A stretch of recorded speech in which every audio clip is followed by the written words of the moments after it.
Okay, today we're going to look at understanding historical fiction. You will need to fill out these characteristics on the worksheet that I've given you.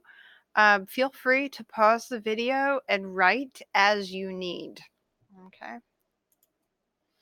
The important characteristics of historical fiction are: number one, it includes actual historical events. Sometimes it's merely the time period, but more often than not, it's going to have an actual historical event, like in Time of the Witches. That is about the Salem witch trials. Most of the people in that story are real. They actually existed, and what happened in the story actually happened to them. The invented characters are like Drew. Dru is her name. She's invented, just to give a perspective for that story. Let's see, Black Duck, the boat, and the boat itself was actually real.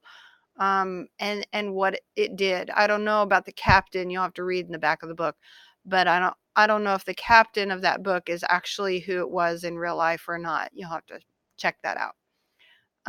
But many of the main characters are going to be actual real people. Sometimes they're not, but it might talk about actual events that happened, like in Cracker, World War II. That was absolutely real. And so this is a way of giving you a feel for what that time period was like and that event. It's going to avoid rumor. So most historical fiction is going to avoid things like rumor, like Area 51.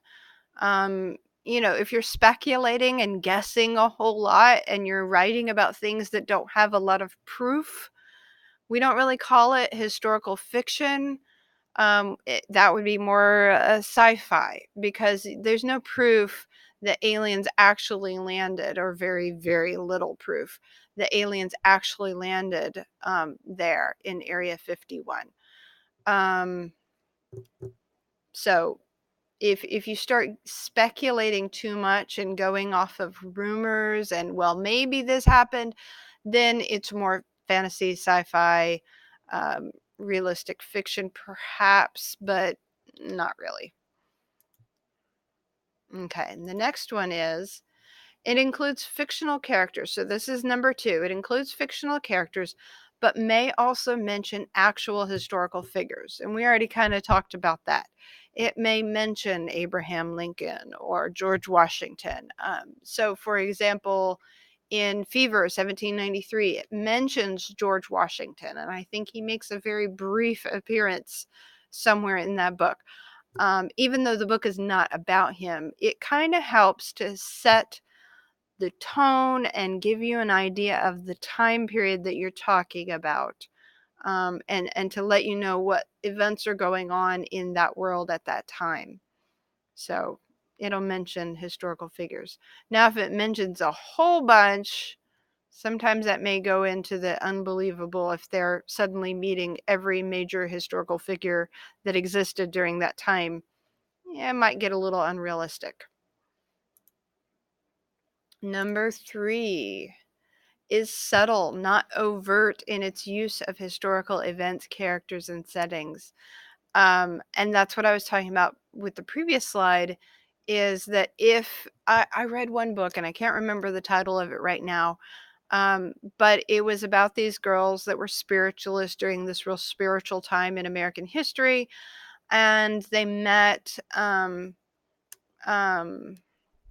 several historical people. Nikola Tesla, they met when they were in California, and then they went over to Europe, and and they went to New York, and they met like Thomas Edison, and then they went over to Europe, and they met a bunch of famous people there, and then they got on the Titanic, and like every major event that was occurring in the world during that time, these girls experienced. And it's just very implausible that one person or two is going to run into that many major historical events. Unless they're like president of the United States or something, maybe they will have some relation to that. But anyhow, it's going to be subtle. It's going to be gentle reminders of the time period, not overt, blatant, blaring, loud, obnoxious, type of. It's not going to be too in your face. If you get too in your face, then it becomes unbelievable, like that book I was describing. So they keep it subtle. Just little, like, okay, George Washington drives through town and they see him from a distance. Okay, that's it. What are we on? Number 4 takes place in an actual historical setting. Historical fiction, the setting must be during a historical time period. Any time previous to now, and we've talked about this a bit as a class, where we define historical and where we don't. Usually it's a generation prior and before. So the setting is very, very important with a historical fiction book. And that is it.